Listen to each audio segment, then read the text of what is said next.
तामुलपुरनि भारत भुटान सीमायाव गारिजों लोगोसेनो आयेन बेरेखायै पेट्रल लाबोनाय सुबुंफोरखौ हमदों। आथिखालाव आयेन बेरेखायै जौ, पेट्रल आरो डिजेल बायदिनि फालांगि खालामनायनि हेंथायै सिग्रोमनाया गोख्रों सोलिगासिनो दङ।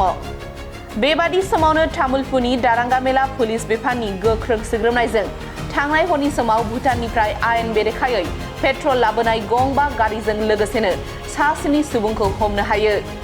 मख'नो गोनांदि AS01AK0447, AS01AF 6383, AS01AP7507, AS15D 9284 आरो AS01AT 1245 नम्बरनि गारिफोरखौ हमनो हायो पुलिस बिफाना।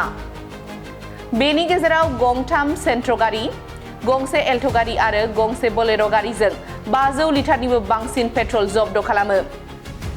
गंफ्रोमबो गारियावनो नांगौनि बांसिन थाव टेंकि बानायनानै लाबोनाय जादोंमोन।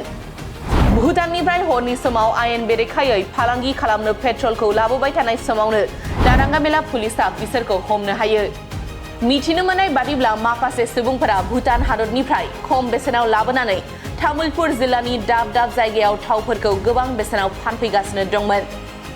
तामुलपुर जिल्लानि गय गला, गेलामाल गला, साहा गला बायदि बायदिफोराव आयेन बेरेखायै पेट्रल फाननाया सोलिगासिनो दङ।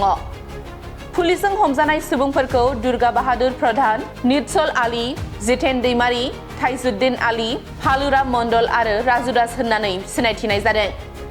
मख'नो गोनांदि 14 जानुवारि हरनि समावबो गंसेनि गारिजों लोगोसे सा 6 सुबुंफोरखौ तामुलपुर पुलिसआ हमदोंमोन होननानै मिथिनो मोन्दों।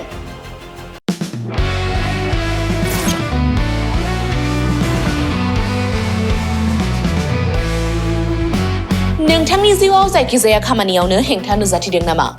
गोब्राब नाजासेयावबो जिउआव जाफुंसारनायखौ मोननो हायाखै नामा? जुदि नोंथाङा बेफोर बायदि जेंनाफोरजों मोगा-मोगि जानांदोंब्ला बे खेबनिफ्राय जिंगासिनांगौ गैलिया।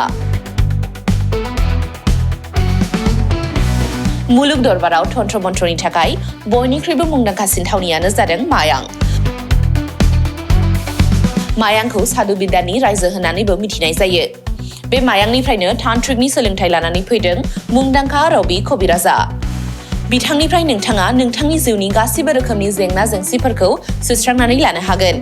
बिसि-फिसायनि गेजेराव जेंना, गोसो थोनाया गारनानै थाङोब्ला लाबोफिननाय, जुलिनि जेंना, साख्रि मोननो हायै, हा-हु, धोन सम्पथिनि जेंना बायदि बायदि जेंनानिफ्राय उदां जानो एबा सुस्रांनानै लानो थाखाय नोंथाङा दिनैनो दानो जगाजग खालामनो हागोन रबि कबिराजखौ। रबि कबिराजखौ जगाजग खालामनो थाखाय मबाइल नाम्बार 7099193841 एबा 7086047381 आव कल खालामनो हागोन।